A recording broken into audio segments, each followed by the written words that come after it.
నమస్తే అండి. మరి పిఠాపురం నియోజకవర్గంలో ప్రచారంలో భాగంగా మేము ఇవాళ కొత్తపల్లి రావడం జరిగింది.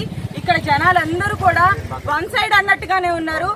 ఇక్కడ మాత్రం నాకు తెలిసి 1,00,000కు పైగా మెజారిటీతో ఓట్లు పడతాయని మేము అనుకుంటున్నాము. కంపల్సరీ పవన్ కళ్యాణ్ గారు విజయం సాధిస్తారన్న ఉద్దేశం అందరికీ గట్టి నమ్మకంతో ఉన్నారు. సో ఇదే జోష్తో మేము ముందుకెళ్తున్నాము. ఇంకా చాలా ఊర్లు ఉన్నాయి ప్రచారంలో.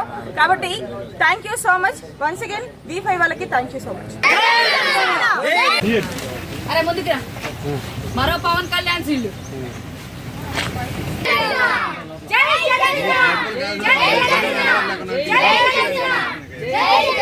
రాసు గుర్తుకే మన ఓటు.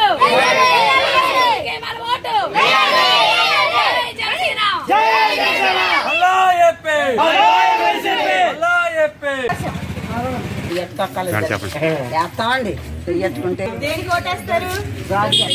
ఎవరు విన్నయ్యేది? ఎవరు గెలిచి పవన్ కళ్యాణ్ గారు. ఒక్కసారి జై జనసేనండి. గెలిపించాలి.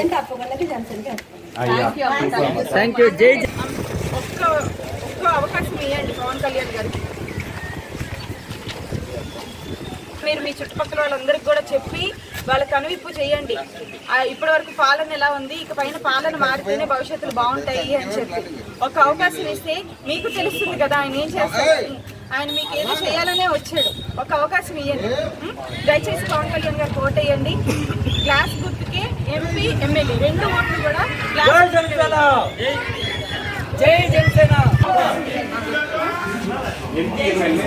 చేసావు. అభివృద్ధి చెందిందో లేదో అన్ని మీకు తెలుసు. ఇంత వయసు వచ్చింది కాబట్టి నేను చెప్పక్కర్లేదు.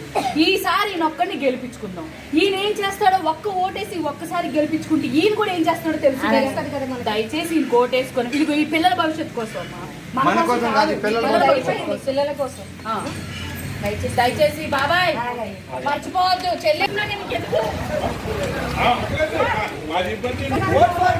చెప్పండి జై జనసేన అని. జై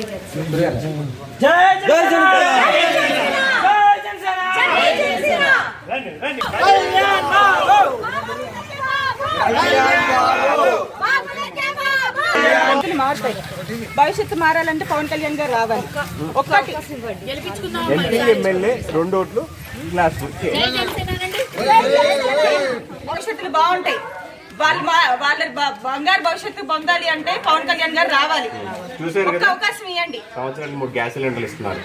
16 ఏళ్ళు దాటిన అమ్మాయిలందరికీ 1000 ఇస్తున్నారు. పెద్దోళ్ళు ఉంటే ఒకసారి ఛాన్స్ చేయండి. ఒకసారి ఆయనకి ఇచ్చారు కదా, మొత్తం నాకేశాడు. ఎక్కడైతే అక్కడే ఉంది. చూసారు కదా రోడ్లు ఎలా ఉన్నాయి, డ్రైనేజ్లు ఎలా ఉన్నాయి.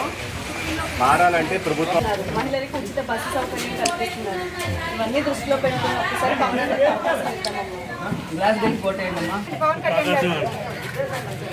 ఖచ్చితంగా అమ్మ మర్చిపోకండి.